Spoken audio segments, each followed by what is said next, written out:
Cancer आज दुनिया भर में होने वाले मौतों का एक प्रमुख कारण बना हुआ है। कह सकते हैं कि लगभग हर 6 मौत में से एक मौत का जिम्मेदार कैंसर ही होता है। कैंसर क्या है, ये कैसे हो जाता है, ये बॉडी में कहाँ कहाँ हो सकता है, इससे कैसे बचा जा सकता है, इसके सिम्टम्स क्या हैं, इसकी डायग्नोसिस से लेकर ट्रीटमेंट तक की पूरी जानकारी वीडियो में मिलेगी। और हाँ, कैंसर के बारे में ज़्यादा जानकारी हासिल करने के लिए आने वाले वीडियो ज़रूर देखें। इसके लिए अगर आपने अभी तक चैनल सब्सक्राइब नहीं किया है तो सब्सक्राइब कर लें, साथ ही बेल आइकन भी प्रेस कर लें ताकि आपको आने वाले हर नए वीडियो का नोटिफिकेशन मिलता रहे। बात करते हैं कैंसर की। ये तब होता है जब बॉडी का नॉर्मल कंट्रोल मैकेनिज़्म काम करना बंद कर देता है। नॉर्मल कंट्रोल मैकेनिज़्म क्या है? पुरानी सेल्स का एक पर्टिकुलर टाइम के बाद डाई होना और उसकी जगह न्यू सेल्स का बनना।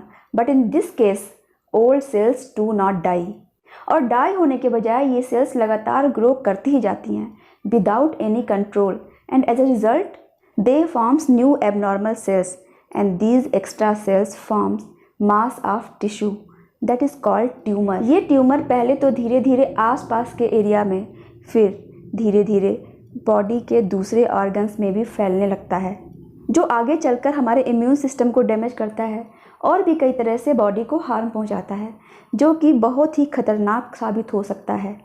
कैंसर से होने वाले मौतों में से लगभग 1/3 मौतों का कारण तंबाकू का सेवन, एक्सेस बॉडी वेट, शराब, फल व सब्जियों का कम सेवन और फिजिकल एक्टिविटी में कमी पाई गई है।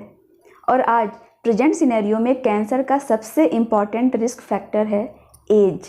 वैसे तो कैंसर बॉडी में कहीं भी हो सकता है और कई तरह के कैंसर सुनने में आते हैं, bladder, colon, rectal, pancreatic, thyroid etcetera.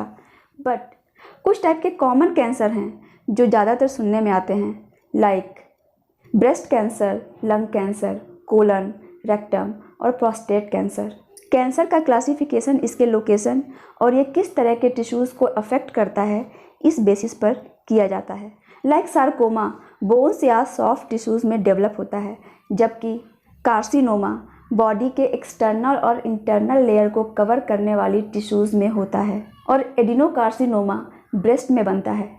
Metastasis जब कैंसर सेल्स शरीर के दूसरे भागों में फैलता है। फ्रेंड्स, अगर आप डेप्थ में स्टडी करें तो कैंसर के बहुत सारे स्टेज मिलते हैं, पर आसान लैंग्वेज में कैंसर के 4 स्टेजेज होते हैं, और ये स्पेसिफिक स्टेज ट्यूमर के आकार, लोकेशन के साथ कई अलग अलग फैक्टर्स को कंसीडर करके निर्धारित किया जाता है। स्टेज 1 में कैंसर एक छोटे से एरिया तक सीमित रहता है, ये अभी लिम्फ नोड और दूसरे टिश्यूज़ में नहीं फैला होता। स्टेज 2 में कैंसर थोड़ा बढ़ गया होता है पर अभी तक फैला नहीं होता। स्टेज 3 में कैंसर बढ़ गया होता है और अब ये लिम्फ नोड और दूसरे टिश्यूज़ में भी फैलने लगता है। स्टेज 4 में कैंसर शरीर के दूसरे अंगों में भी फैल गया होता है। इस स्टेज को एडवांस कैंसर भी कहा जाता है। हालांकि कॉमनली ये 4 स्टेज ही होते हैं, पर इसके अलावा कैंसर का 0 स्टेज भी होता है। ये कैंसर का बहुत ही इनिशियल स्टेज है। अगर इस स्टेज में कैंसर डायग्नोस हो गया तो उसका इलाज काफ़ी आसानी से हो जाता है। कैंसर के सिम्टम्स इस बात पर डिपेंड हैं कि बॉडी का कौन सा पार्ट अफेक्ट हुआ है, मगर फिर भी कुछ कॉमन सिम्टम्स हैं जो कैंसर की तरफ इशारा करते हैं, लाइक थकान, स्किन पर गांठ बनना, बिना किसी वजह के ही अचानक वजन घटना या बढ़ना, स्किन का पीला, काला या लाल पड़ना, चोट जल्दी ठीक ना होना, लगातार खांसी या सांस लेने में तकलीफ होना, कुछ भी निगलने में प्रॉब्लम होना, गला बैठना, खाना खाने के बाद अपच या बेचैनी महसूस होना, लगातार जोड़ों व मांसपेशियों में दर्द रहना, बुखार व रात को पसीना आना, ब्लीडिंग होना।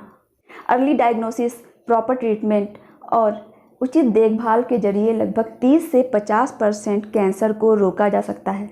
इसके अलावा डॉक्टर्स के बताए सलाह को अपना कर भी कैंसर के खतरे को काफ़ी हद तक कम किया जा सकता है। लाइक धूम्रपान न करना, ज़रूरत से ज़्यादा धूप को अवॉइड करना, हेल्दी डाइट लेना, हर रोज़ एक्सरसाइज करने की हैबिट डालना, अपने बॉडी वेट को मेंटेन रखना, अल्कोहल अवॉइड करना, और अगर आप अल्कोहल लेते हैं तो कम अमाउंट में ही लें। समय समय पर डॉक्टर से सलाह लेते रहें regarding to your risk factors.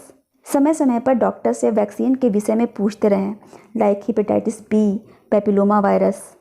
अगर कैंसर जल्द से जल्द डायग्नोस हो जाए और इसका प्रॉपर ट्रीटमेंट शुरू हो जाए तो कैंसर मॉर्टेलिटी रेट काफ़ी हद तक कम हो जाता है। कैंसर डिटेक्ट करने के 2 कंपोनेंट्स हैं, अर्ली डायग्नोसिस और स्क्रीनिंग।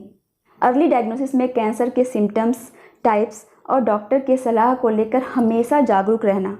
स्क्रीनिंग प्रोसेस सिर्फ उन व्यक्तियों की पहचान करना है जिनमें कैंसर के संकेत मिलते हैं, और अगर इस प्रोसेस के दौरान कोई एबनॉर्मेलिटी पाई गई तो आगे और भी टेस्ट किए जाते हैं। Like HPV test include HPV DNA test and messenger RNA test. Cancer का ट्रीटमेंट इसके टाइप, स्टेज, पेशेंट के हेल्थ और इस बात पर डिपेंड है कि ये हमारे शरीर में किस हद तक फैल चुका है।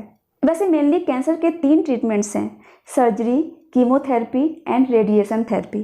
फ्रेंड्स, आने वाले वीडियो में कैंसर ट्रीटमेंट, इससे होने वाले साइड इफ़ेक्ट और इसके दौरान कौन कौन सी सावधानी बरतनी है, इस बात की पूरी जानकारी दी जाएगी।